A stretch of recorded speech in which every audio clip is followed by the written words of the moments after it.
कब्जे वाले जम्मू कश्मीर में आज विधानसभा चुनाव के पहले चरण की वोटिंग हुई, लेकिन इसे चुनाव कहना लोकतंत्र का सबसे बड़ा मजाक है, क्योंकि पीओजेके की जनता ने इस तथाकथित चुनाव का पूरी तरह से बाइकआउट कर दिया।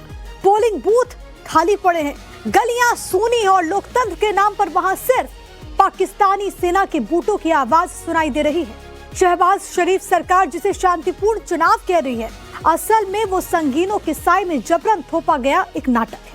इस पूरे बवाल की जड़ है वो 12 विवादित शरणार्थी सीटें, जिनके जरिए पाकिस्तान अपनी मर्जी के बाहरी लोगों को पीओजेके की सत्ता में बिठाता है। स्थानीय संगठन जैक यानी कि ज्वाइंट अवामी एक्शन कमेटी ने इन सीट्स को ही खत्म करने की मांग की थी, लेकिन बदले में पाकिस्तान सरकार ने इस पूरे संगठन को ही आतंकवादी घोषित कर दिया। आज एक तरफ पहले चरण का मतदान हुआ तो दूसरी तरफ जैक ने मुजफ्फराबाद चलो का खुला ऐलान कर दिया। जनता सड़कों पर है, पीओजेके की सरकार दमन पर उतारू। पहले ही इस आंदोलन में 30 से ज्यादा लोगों की जान जा चुकी है। सवाल यह है कि क्या आज के बाद यह आंदोलन और उग्र होगा? क्या पाकिस्तान सरकार जनता के आक्रोश के आगे घुटने टेकेगी या फिर खून खराबा और बढ़ेगा? और सबसे अहम, सबसे बड़ा सवाल ये कि जब पहले चरण में ही लोकतंत्र का जनाजा निकल गया तो क्या बाकी 2 चरणों के चुनाव टाले जाएंगे? पाकिस्तान सरकार की तानाशाही और पीओजेके के जमीनी हालात पर विस्तार से हम बात करने वाले हैं। पाकिस्तान के कब्जे वाले कश्मीर में आज विधानसभा चुनाव के पहले फेज की वोटिंग हुई, लेकिन हम आपको ठीक एक दिन पहले रविवार शाम के हालात को जरा दिखा देते हैं। ये तस्वीरें देखिए। पीओजेके के अवामी केंद्र में पीओजेके विधानसभा की कुल 53 सीटों में कश्मीर ज्वाइंट अवामी एक्शन कमेटी का आरोप है कि इन सीटों पर पाकिस्तान की सेना और सरकार अपनी पसंद के बाहरी लोगों को बिठाकर पीओजेके की सत्ता को रिमोट कंट्रोल से चलाती है।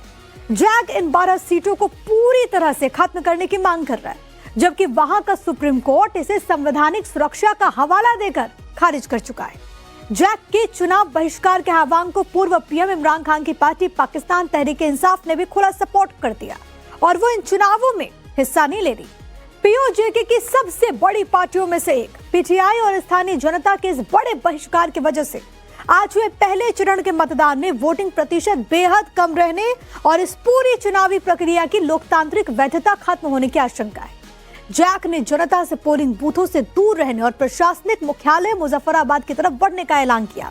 चूंकि पाकिस्तान सरकार ने जून में ही जैक को आतंकवाद विरोधी कानून के तहत एक प्रतिबंधित संगठन घोषित कर दिया था, इसीलिए सुरक्षा बल इस मार्च को रोकने के लिए भारी बल प्रयोग भी कर रहे हैं।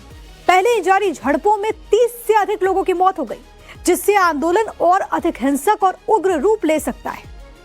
पाकिस्तान की शहबाज शरीफ सरकार और पीओजेके चुनाव आयोग ने साफ किया कि बाकी 2 चरणों के चुनाव टाले नहीं जाएंगे और वो अपने तय शेड्यूल पर ही होंगे।